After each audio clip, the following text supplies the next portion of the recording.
હાલો જય દ્વારકાધીશ મિત્રો, કેમ છો બધા? મજામાં ને? સ્વાગત છે તમારું મારી ચેનલમાં. જો હવે ગુંદાની સિઝન આવી ગઈ છે તો આજે આપણે પણ આ ગુંદા લઈ લીધા છે. 350 ગ્રામ જેટલા ગુંદા છે એમાંથી આપણે સંભારો બનાવવાનો છે. તો સૌથી પહેલાં આપણે આ ગુંદાને ધોઈ લીધા હતા અને હવે આપણે જે એનો પાંદડાનો ભાગ છે, આ ડાળખાનો, તે દૂર કરી દઈશું. બધા ગુંદામાંથી આપણે આ ડાળખાનો ભાગ આ રીતે દૂર કરી દઈશું.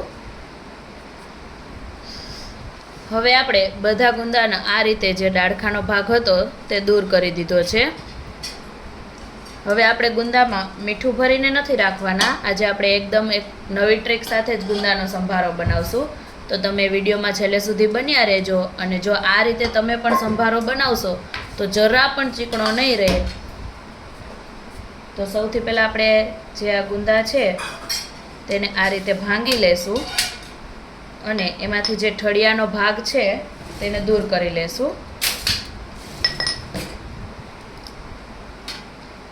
અને જે આમાં ઠળિયાનો ભાગ હોય તેને આપણે કાઢી નાખશું. આ રીતે આપણે બધા ગુંદામાંથી ઠળિયાનો ભાગ દૂર કરી દઈશું. આ રીતે આપણે બધા ગુંદામાંથી જે ઠળિયાનો ભાગ છે તેને દૂર કરી દીધો છે. હવે આપણે તેને પાણીમાં બાફવાના છે. તો એના માટે આપણે પાણી ગરમ કરવા મૂકી દીધું છે. પાણી ઉકળે એટલે આપણે તેમાં મીઠું એડ કરી દઈશું અને થોડોક આપણે તેમાં લીંબુનો રસ એડ કરી દઈશું.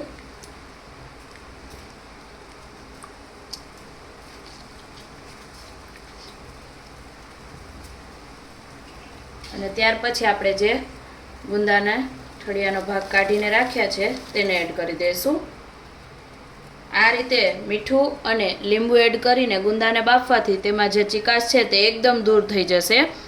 અને તમારે જે આપણે મીઠું નાખી અને ગુંદાને થોડી વાર માટે રાખીએ તે પ્રોસેસ પણ નહીં કરવી પડે. આ રીતે રાખવાથી આમ આપણે બાફીએ એટલે તેનો ચીકાશ એકદમ દૂર થઈ જાય અને ગુંદા પણ આપણા થોડાક અધકચરા એવા ચડી જશે. આપણે ગુંદાને અધકચરા બફાય ત્યાં સુધી બફાવા દેવાના છે. આપણે તેને સાવ નહીં બફાવા દઈએ.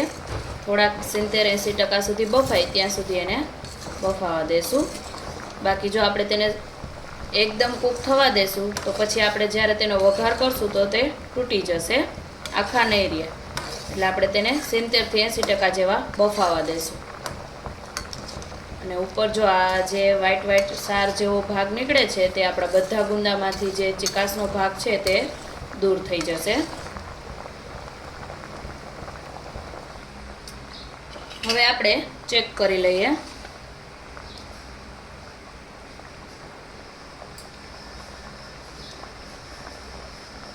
તો જો આપણા જે ગુંદા છે તે બફાઈ ગયા છે, બરોબર. તો હવે આપણે તેને કાઢી લેશું. હવે ગુંદાને આપણે પાણીમાંથી કાઢી લેશું.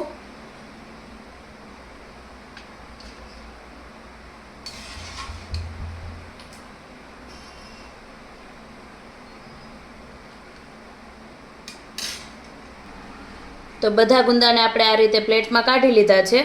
હવે ખાલી આપણે આને 5 મિનિટ માટે ઠંડા થવા દેશું એટલે એનો જે પાણીનો ભાગ છે તે સુકાઈ જશે. ખાલી 5 મિનિટ માટે આપણે પંખા નીચે કે રાખી દેશું એટલે તે થોડાક ઠંડા થઈ જાય અને પાણીનો જે ભાગ છે તે સુકાઈ જાય.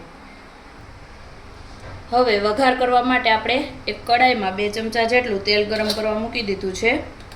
તેલ ગરમ થાય એટલે સૌથી પહેલાં આપણે તેમાં રાઈ એડ કરી દઈશું.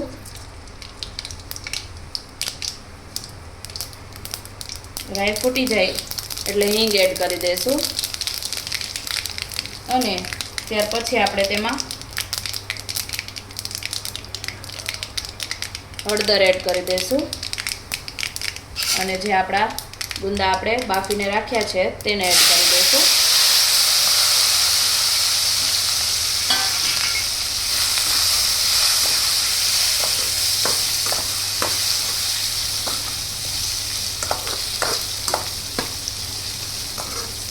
હવે આપણે તેને થોડી વાર માટે પાકવા દઈશું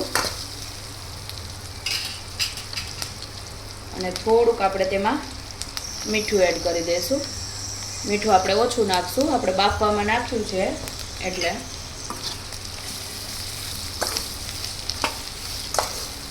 બસ ખાલી આપણે 1 થી 2 મિનિટ માટે તેને કૂક થવા દઈશું. તમે ખાલી આ રીતે હળદર અને મીઠાવાળો સંભારો પણ બનાવી શકો, પણ આપણે થોડોક મસાલાવાળો બનાવવાનો છે એટલે 1 થી 2 મિનિટ કૂક થાય પછી આપણે તેમાં મસાલા એડ કરશું બધા થોડા. હવે 2-3 મિનિટ જેવા આપણા જે ગુંદા છે તે કૂક થઈ ગયા છે, તો હવે આપણે તેમાં બાકીના મસાલા એડ કરી દઈશું. તો આપણે તેમાં 2 ચમચી જેટલો ચણાનો લોટ એડ કરશું. તમારે જો લોટવાળા ના કરવા હોય તો તમે સ્કીપ કરી શકો છો, ખાલી મસાલા એડ કરી શકો છો. થોડુંક આપણે લાલ મરચું પાવડર એડ કરશું, થોડોક ગરમ મસાલો,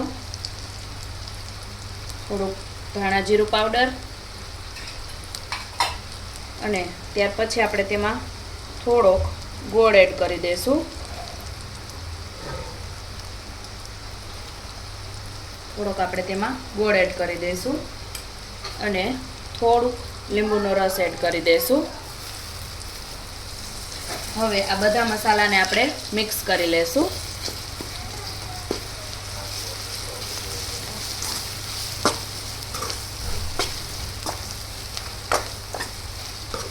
અને હવે આપણે તેને 1 થી 2 મિનિટ માટે ખાલી કૂક થવા દેશું, એટલે આપણા જે મસાલા છે તે એકદમ સારી રીતે મિક્સ થઈ જાય ગુંદા સાથે. તો તૈયાર છે આપણો ગુંદાનો એકદમ મસાલેદાર સંભારો.